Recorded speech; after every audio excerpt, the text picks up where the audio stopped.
Assalamualaikum warahmatullahi wabarakatuh. Jumpa lagi bersama saya Nasihuddin dalam kajian ilmu fikih yang dalam hal ini akan membahas sholat 5 waktu.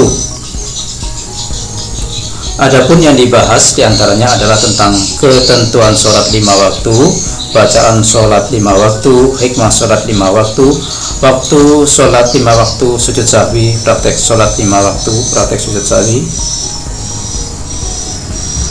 Adapun ketentuan sholat 5 waktu, yang pertama, pengertian dan hukum sholat 5 waktu.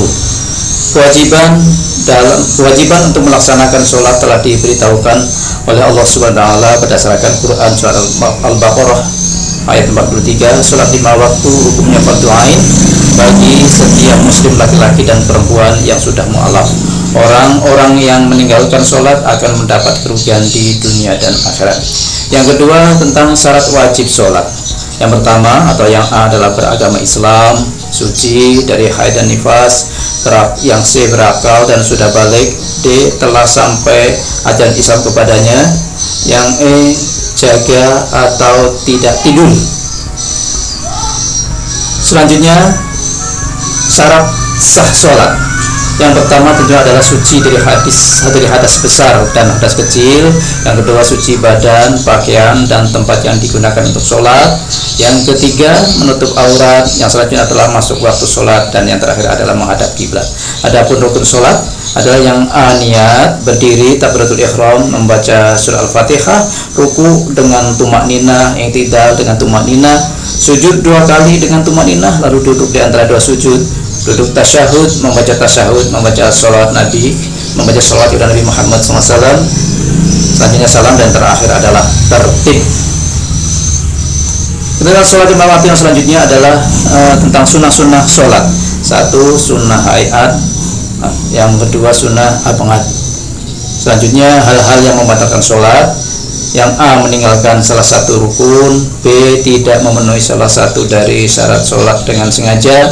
C, berkata-kata dengan sengaja. D, bergelak 3 kali berturut-turut. E, makan dan minum walaupun sedikit. Yang F, tertawa terbahak-bahak. G, terkena najis. H, berhadas kecil atau besar. I, mendoli imam sebanyak 2 rukun berturut-turut. C, berubah niat atau membatalkan niat sholat. Selanjutnya adalah hal-hal yang dimakruhkan ketika sholat. Adapun hal-hal yang dimakruhkan ketika sholat antara lain sebagai berikut.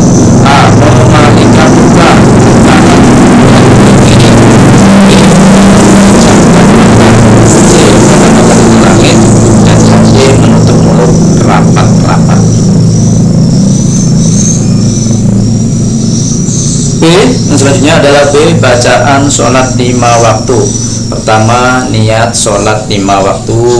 2, takbiratul ihram. 3, doa iftitah. 4, ta'awudz. 5, membaca surah Al-Fatihah. 6, membaca salah satu surah atau ayat Al-Quran. 7, ruku. 8, i'tidal. 9, sujud. 10, duduk di antara 2 sujud. 11, tahiyat atau tasyahud awal. 12, tahiyat atau tasyahud akhir. 13, berdoa setelah membaca tasyahud akhir. Dan terakhir atau yang ke-14 adalah salam. Hikmah sholat 5 waktu. Yang nomor 1, sholat dapat menghapus dosa-dosa. 2, sholat merupakan benteng hidup. 3, sholat mendidik jiwa agar terhindar dari sifat tercela. 4, sholat membina rasa persatuan dan persaudaraan antar sesama umat Islam. 5, duduk iftiros di antara 2 sujud dan tahiyat awal. 6, duduk tawaruk, tahiyat akhir, dan salam. D, waktu sholat 5 waktu. Waktu sholat duhur ketika matahari condong ke arah barat antara pukul 12 sampai 15 waktu Indonesia Barat.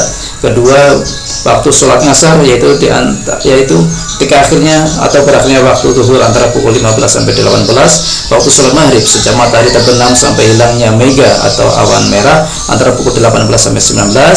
Nomor 4, waktu sholat isya sejak hilangnya mega merah sampai terbitnya fajar shadiq antara pukul 19 sampai 14. Yang subuh antara pukul 4 sampai pukul 5.30. Selanjutnya, sujud sahwi. Sujud sahwi adalah sujud yang dilakukan karena adanya perbuatan atau bacaan yang terlupakan dalam sholat. Hukumnya adalah sunnah muakkad, artinya sunnah yang penting. Adapun sebab-sebab sujud sahwi dilakukan A. Tidak melakukan tasyahud awal. B. Kelebihan rokaat termasuk rukuk dan sujud. C. Kurang rokaat dalam sholat karena lupa. D. Kurang rokaat karena ragu. E. Tertinggal membaca doa kunut dalam sholat subuh bagi pengikut madhab Syafi'i. Selanjutnya F. Praktek sholat lima waktu dan sujud sahwi. Untuk memperagakan sujud sahwi, setiap siswa harus mengetahui cara melakukannya. Misalnya, seseorang yang melaksanakan sholat zuhur, ia lupa tidak melaksanakan tahiyat awal. Ia ingat jika dirinya belum melakukan duduk tasyahud awal ketika sedang sujud kedua pada rakaat yang keempat, maka sebelum salam melaksanakan sujud sahwi. Sekian dan terima kasih. Wassalamualaikum warahmatullahi wabarakatuh.